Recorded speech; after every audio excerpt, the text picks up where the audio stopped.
Welcome back, everyone. Before we dive in, make sure you drop your thoughts and the lessons you took from this story in the comments. And don't forget to like and subscribe. Let's get into it. The morning light filtered through our kitchen window as it always did, painting the countertops with that soft gold that used to make me feel safe. Used to. Standing there with Malik's phone in my hand, my fingers trembled like autumn leaves. Some mornings change everything. It was supposed to be ordinary. Monday morning, 7:15 in the morning. Coffee brewing.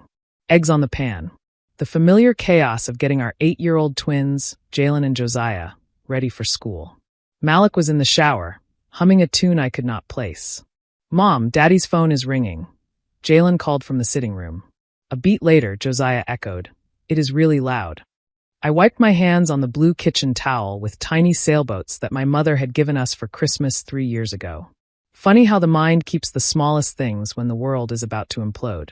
"Coming, boys," I called, padding across the hardwood floor in my pink fuzzy slippers. The ones Malik joked made me look like a bunny. He had kissed my nose when he said it. I had laughed, feeling cherished and silly and completely in love. The phone vibrated on the glass coffee table, buzzing in quick bursts. A known number. I hesitated. Malik was particular about his phone, always answering it himself. But the shower was still running, and the call was persistent. I picked up. "Hello." It came out as a whisper. I was not sure the caller heard. Silence stretched, broken only by faint breathing. Then, gentle as silk and devastating as a blade, came the words that would haunt me. "Honey, you forgot your ring and wristwatch again." Ice ran through my veins. The voice was intimate, certain, speaking to someone she loved, someone she believed was Malik. I opened my mouth to correct the mistake just as she continued, oblivious to my shock. "I love you so much. See you soon." The line went dead. I stood in our sitting room, surrounded by the evidence of a life we had built. Family photos on the mantel. The boys' art tacked to the refrigerator with bright magnets. Malik's reading glasses folded neatly on the side table. And inside me, the axis shifted. That voice. Dear God, that voice. I knew it from birthdays and Sunday dinners, hospital waiting rooms and holiday prayers. I knew it from lullabies sung to my babies and late-night phone calls when new motherhood swallowed me whole. My hands shook so violently I nearly dropped the phone. The air in my lungs went thin and sharp. Because that voice, oh, that loving, practiced voice, belonged to someone who should never speak to Malik that way. Someone who sat at our table every Sunday. Someone who babysat my children. Someone who called me sweetie, brought my favorite banana bread, and knew the private shape of my marriage, my hopes, and my fears. Someone I trusted with my life. The shower cut off upstairs. In 5 minutes Malik would come down, hair damp, smile bright, asking what was for breakfast as he had almost every morning for 10 years. I looked at his phone. I looked at my boys, heads bent over crayons at the kitchen table, innocent and beautiful and completely unaware their mother's heart was cracking down the center. How long had this been going on? How many careful lies had I swallowed? And most terrifying of all, what else did I not know? My name is Gloria Carter Dawson. At 32, I had thought I was blessed beyond measure. We lived in Maplewood Heights, a quiet black suburb in Prince George's County, Maryland, where kids rode bikes until the streetlights flicked on and neighbors dropped off casseroles when someone was ill. I worked part-time as a graphic designer from home, present for pickup lines, sideline cheers, the small moments that add up to a childhood. Malik worked as a physical therapist at the rehabilitation center off Old Branch Avenue, patient and gentle and good. Our twins were 8. Jalen, thoughtful and serious, forever asking how everything worked. Josiah, our comedian, a grin always ready. They had Malik's easy smile and my stubborn chin. Sundays were sacred. My parents, Loretta and Walter, would come over, sometimes my mother's younger sister, Aunt Renee, and when he was not traveling for consulting work, her husband, Terrence. There would be laughter, too much food, and a chorus of "I love you" at the door. Aunt Renee had always been like a second mother to me.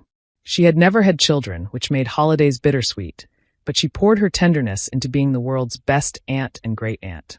She showed up with gifts for no reason, handled bedtime when Malik and I needed a date night, and knew my heart's weather.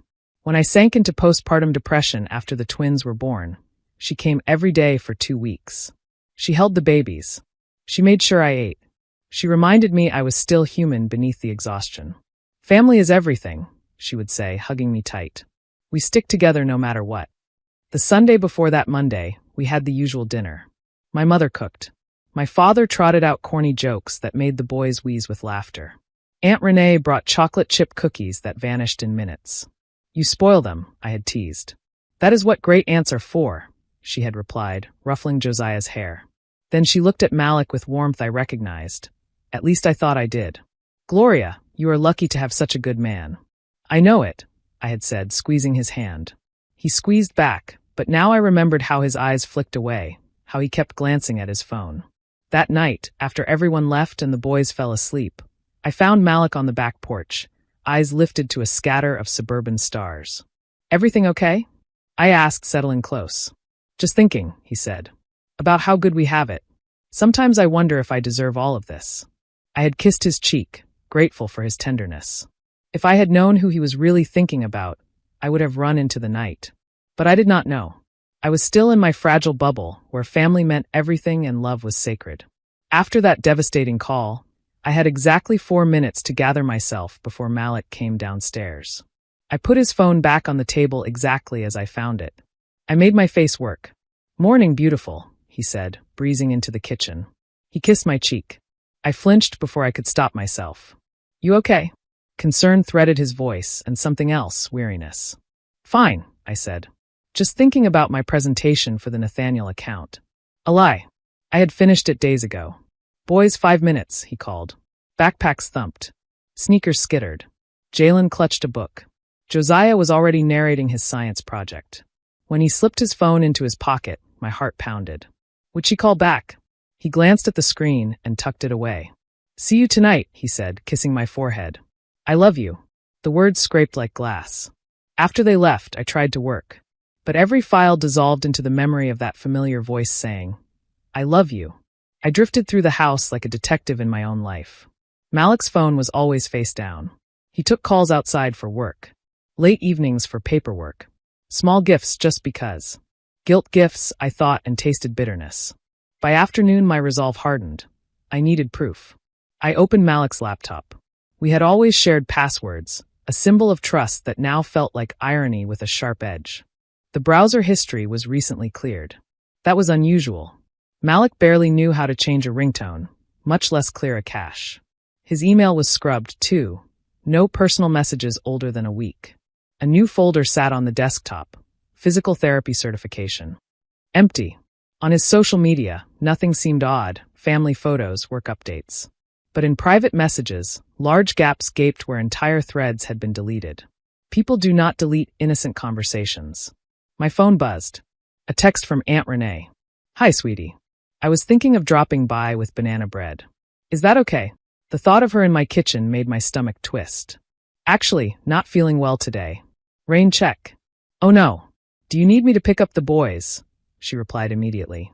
Even now, she played the caring aunt. "Just tired." "I will be fine," I typed. "Take care of yourself, honey." "Love you," she sent back.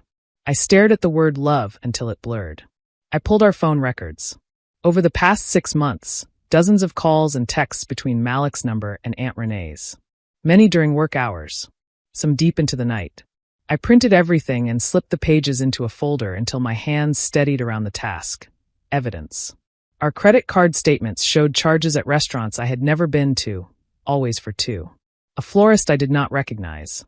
A jewelry store purchased 2 months ago, the same week he gave me that just because necklace.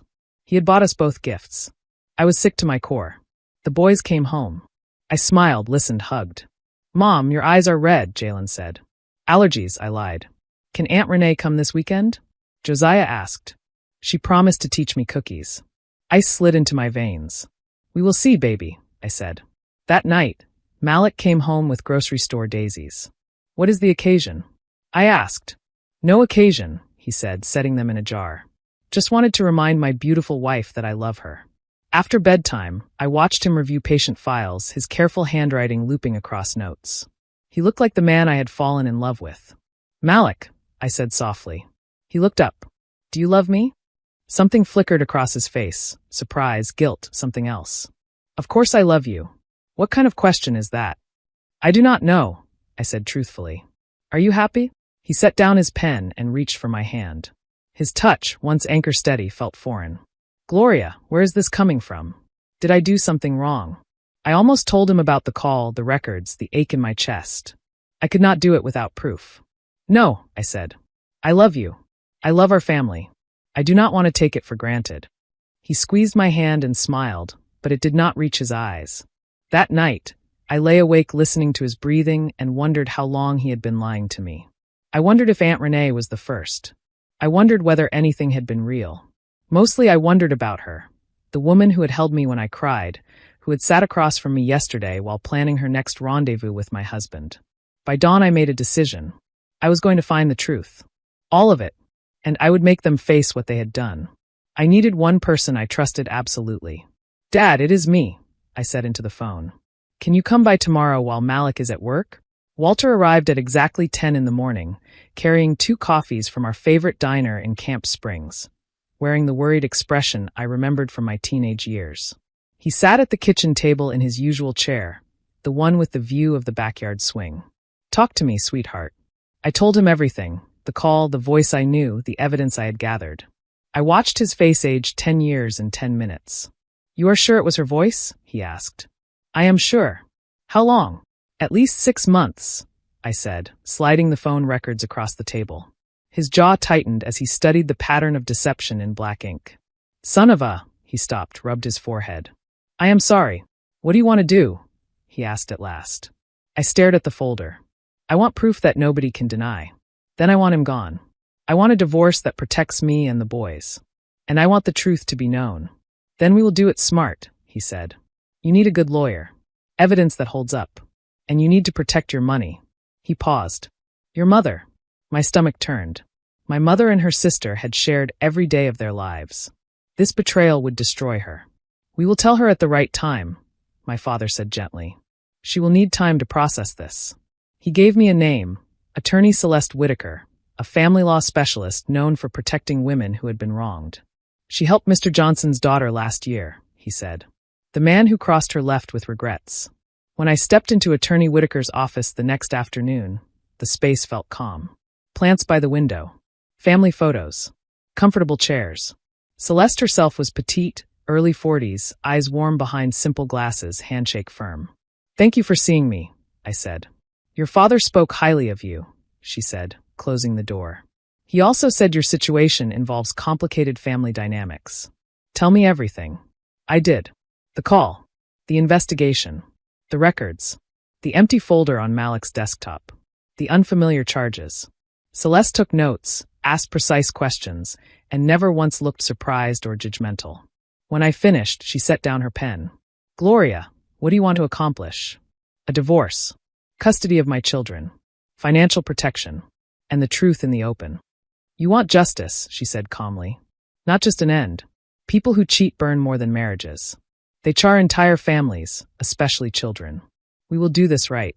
He will understand exactly what he has lost. And your aunt will understand what her choices cost. The plan was surgical. First, irrefutable evidence. Second, lock down finances. Third, prepare a custody case that kept the twins stable. Fourth, control the disclosure so that I and the boys were protected when the truth came out. You will have to be stronger than you have ever been, Celeste warned. There will be moments when giving up will look easier. Do not. I will not, I said, thinking of Jalen and Josiah. Celeste recommended a private investigator, Andre Collins, a former detective who specialized in matrimonial cases. He is discreet, thorough, and his documentation stands in court. She sent me home with instructions. Change nothing in my routine, speak to no one besides my father, and watch the accounts daily. She started the financial paperwork then and there. That night I cooked Malik's favorite dinner. I asked about his day.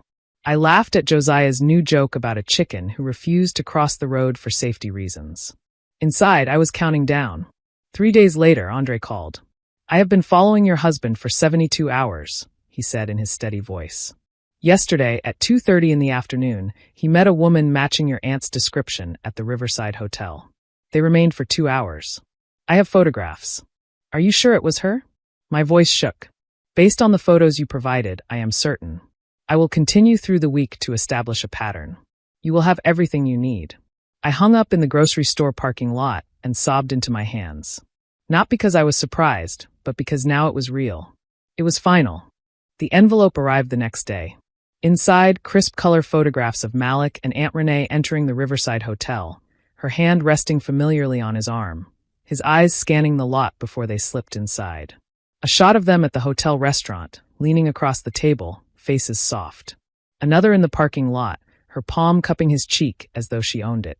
Andre's report was clinical. 3 meetings in 1 week, average duration 2.5 hours, intimate physical contact consistent with a romantic relationship. The license plate on her car confirmed her identity. The room was under a false name, but paid with our joint credit card. My phone buzzed. Aunt Renee, hi, sweetie. The boys left their soccer cleats at my house. Should I drop them off? I will pick them up, I typed. I needed to see her face now that I knew. Renee lived in a neat ranch house in a quiet Bowie neighborhood. I had lost count of the hours I had spent here. Holidays, birthdays, quiet afternoons, the boys asleep on her couch. She opened the door with her bright smile. For a breath, looking at the same familiar face, I almost convinced myself I had imagined everything. Gloria, come in, she said. I just made iced tea. Would you like some? Sure, I managed. I followed her into the kitchen with the ceramic rooster on the windowsill and the cross-stitch that read, Bless this home. The refrigerator was crowded with our family photos. Our wedding day, the boys' first day of school, Christmas sweaters. You look tired, honey, she said gently. Everything okay? Work has been busy, I said, taking the glass that shook slightly in my hand. You know how it is. I do. Sometimes I think you work too hard. Maybe plan a little getaway with Malik. I would be happy to watch the boys. The audacity rang in my ears. That is kind, I said. Malik has been so busy, though. So many late nights. Lots of phone calls. Even early morning. Something rippled across her face, too quick to name. Guilt. Fear. Oh, she said, attempting casual. Work calls. I assume so, I said. Although someone called the other day and thought they were speaking to him, said he left a ring and a wristwatch. At 7 a.m. I watched her closely. The color drained from her cheeks. She set down her glass too carefully. How odd, she murmured. Is that not strange? I tilted my head, as if puzzling through it. Who calls about jewelry before breakfast? Must have been a wrong number, she whispered. Maybe, I said, standing. I should grab those cleats. They are in the hall closet, she said, rising quickly. Her hands trembled as she passed me the bag. Gloria, she said when I reached the door. You know I love you, right? You and the boys. Malik, too. You are all important to me. I met her eyes. I know. Family is everything, right? That is what you always say. Yes, she breathed, relief flooding her voice. Family is everything. In the car, I gripped the steering wheel until my knuckles blanched. She had looked me in the eye and lied. She had weaponized our language of family. She was scared now. I had seen it. That evening, Malik came home with Chinese takeout and apology on his lips. Sorry I am late. Crazy day at the clinic, he said, kissing my cheek. No problem, I said, opening cartons. Anything interesting happen? He glanced at me, measuring. Renee called. She said you stopped by. Said you asked about my work calls. My pulse kicked. Did I? I do not remember. The Nathaniel project has my brain scrambled. He searched my face, then relaxed. She is just looking out for you. He smiled. For us. We ate with the boys, but his phone hummed constantly, and when it lit up during Josiah's story, I saw the name before he flipped it face down. Renee. The endgame had begun. Celeste filed the divorce papers for the following Monday. Andre continued his surveillance. Andre's final report arrived on a gray Friday. Over 2 weeks, he documented 7 meetings, hotels, discreet restaurants, a weekend trip to a bed and breakfast near the Shenandoah Valley that aligned perfectly with Malik's supposed physical therapy conference. There was more. Because the car is jointly owned, I placed a listening device, Andre said. The recording is difficult to hear emotionally, but it is decisive. I press play. Malik's voice. She is getting suspicious. The way she looked at me yesterday. Renee said she asked about calls. Renee's voice, my lullabies and comfort turned against me. Maybe we should cool it until this settles. No, Malik said sharp. I am not giving you up. I love you, Renee. I have never felt this way about anyone. Not even Gloria. The words punched the breath out of me. Not even Gloria. But what if she finds out? Renee's voice shook. What if she tells Loretta? Or the boys? She will not blow up her life over a suspicion. Malik said with a certainty that once would have flattered me. Now it burned. I feel so guilty sometimes, Renee said. She tells me everything about their marriage. I sit and listen while you are finally happy, Malik interrupted. While you are with someone who appreciates you the way Terrence never has. It is not that simple, she said. Gloria is like a daughter to me. Then why do this? A long pause. Because I love you more. I lurched to the bathroom and was sick. When I was done, I sat on the tile and cried until there were no tears left, just a quiet, dangerous calm. I called Celeste. I listened, I said. I am sorry, she said. But this is exactly what we needed. We file Monday. Do you want to tell your parents before this becomes public? I scheduled a sleepover for the boys and asked my parents to come for dinner Saturday night. My father understood immediately. My mother came with a casserole and her bright smile. We ate slowly, talking about nothing that mattered, because everything that mattered was about to break. Mom. Dad. I said when the table was cleared. I have something difficult to tell you. My mother reached for my father's hand. What is it, baby?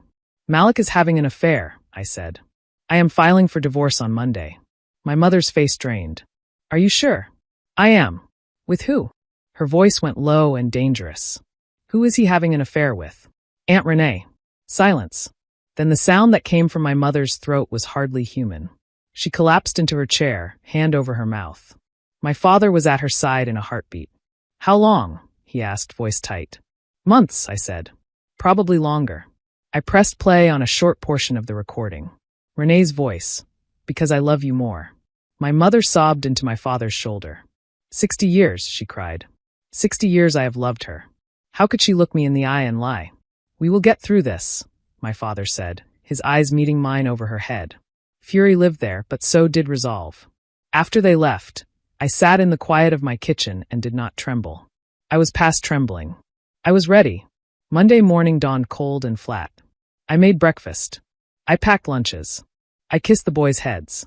I handed Malik his coffee and watched him walk out the door. The man I had loved and the stranger who had broken our home wearing the same face. At 9 in the morning, Celeste filed the papers. At 10, a process server stood in the lobby of the rehabilitation center. At 10:47, my phone rang. Gloria. Malik's voice was ragged. Someone just served me with divorce papers. This has to be a mistake. It is not, I said calmly. Silence swelled. You know, he said at last. I know everything. The hotels. The calls. The lies. I heard the recording. Please let me explain. There is nothing to explain. You told Renee you have never loved anyone the way you love her. Not even me. I made a mistake. You made a choice. Every day for months. What about the boys? They will be better off with a mother who refuses to pretend. I hung up. My phone lit with texts and calls Malik. Renee. Then my mother, who must have heard from her sister. I answered none of them. At 3:30, I sat the twins at the kitchen table with milk and cookies. Boys, I need to tell you something important, I said, taking their hands. Daddy and I are getting divorced. Jalen's face crumpled. Did we do something wrong? No, baby. This has nothing to do with you. Is Daddy moving out? Josiah asked, voice small. Yes, I said. But he will always be your father. What about Aunt Renee? Jalen asked. Will we still see her? I took a breath. Aunt Renee made choices that hurt our family. We will not be seeing her for a while. That evening, Malik came to pack a bag while the boys stayed with my parents. He stood in the kitchen doorway, duffels slung over his shoulder. Please, he said. Can we talk? Talk, I said, staring at the sink. I never meant for this to happen, he said. It started as friendship and then you slept with my aunt while looking me in the eye and telling me you loved me. He closed his eyes as if the truth was a bright light. What about joint custody? I faced him. You should have thought about the boys when you chose to light a match to our home. We will establish a schedule that is best for them. But it will be on my terms, and it will happen when I decide they are ready. 3 months later, the divorce was final. I had the house, primary custody, and the financial support needed to keep the boys' lives steady. Malik had supervised visitation every other weekend for the time being. Renee called for weeks. She sent letters. She came to my door once. I did not respond. My mother struggled, her grief heavy and bewildered, but with my father and a kind therapist, she learned to breathe differently. She sat in my kitchen. My mother said one afternoon, voice shaking. She comforted me while she caused the very thing that broke you. 6 months later, through mutual friends, I learned that Malik and Renee had broken up. The shine of secrecy had worn off. Reality is heavy. I felt nothing. Jalen and Josiah adapted in the way children can, with help. We saw a counselor who gave us tools for heavy days. I made our home lighter. We ate dinner together at the table, played board games on Fridays, and turned the music up on Saturday mornings while we cleaned. I joined a support group at Attorney Whitaker's office for women navigating divorce, particularly those dealing with betrayal close to home. We talked, we cried, we laughed when we could. Later, I started organizing the sign-in sheet and snacks, then stepped in to facilitate when the usual leader was out. Pain braided into purpose. 2 years later, I stood in my kitchen making breakfast for the boys. The same window, different air, lighter. Jalen called from his friend's house to ask if his friend could come over for lunch. Of course, I said. I will make grilled cheese. The doorbell rang. A delivery man handed me a bouquet. The card read, "Thank you for showing me what real strength looks like. Monique." She was a woman I had met in the waiting room months earlier. I had told her my story, told her she would get through it. When the boys burst back in, sunlit and loud, my heart felt steady. I had survived the worst and built something honest in its place. Not long after, Malik asked to talk in the driveway. He looked older, tired in a way that had nothing to do with sleep. "I am trying to be a better father," he said. "I know I was not a good husband." "Be a better father then," I said. "The boys deserve your best." He nodded. "I am sorry, Gloria," he said quietly. "Not because I was caught. Because I did this to you." "I know," I said. "Apologies do not fix what was broken, but they matter. Keep showing up for the boys." A week later, I ran into Renee at the grocery store. She froze beside the apples, hands shaking. "Gloria," she said, barely above a whisper. "I know I have no right to ask, but can we talk?" "There is nothing left to say," I said. My voice was calm and even. "You made your choices." Tears filled her eyes. "I loved you," she said. "You loved yourself more," I replied. Then I turned my cart and walked away. That night, as I tucked the boys into bed, Josiah asked, "Mom, are you happy?" I smoothed his blanket and met his eyes. "Yes," I said. "I am happy. Even without Daddy here?" Jalen asked from the other bed. "Happiness is not about who stands beside you," I said. "It is about what you build. We have built something beautiful, the three of us. And you still have a father. You have grandparents who would move mountains for you. You have a family that tells the truth." After they fell asleep, I walked back to the kitchen and stood in the warm spill of the same old light. The house felt honest. The air felt clear.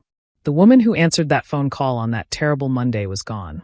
In her place stood someone who had learned that sometimes the people who claim to love you most can hurt you the deepest, and that the person who can save you, in the end, is the one who looks back at you in the mirror. If you enjoyed this story, please like, comment, and share this video with your friends. Subscribe and turn on the notification bell so you never miss a powerful story drop.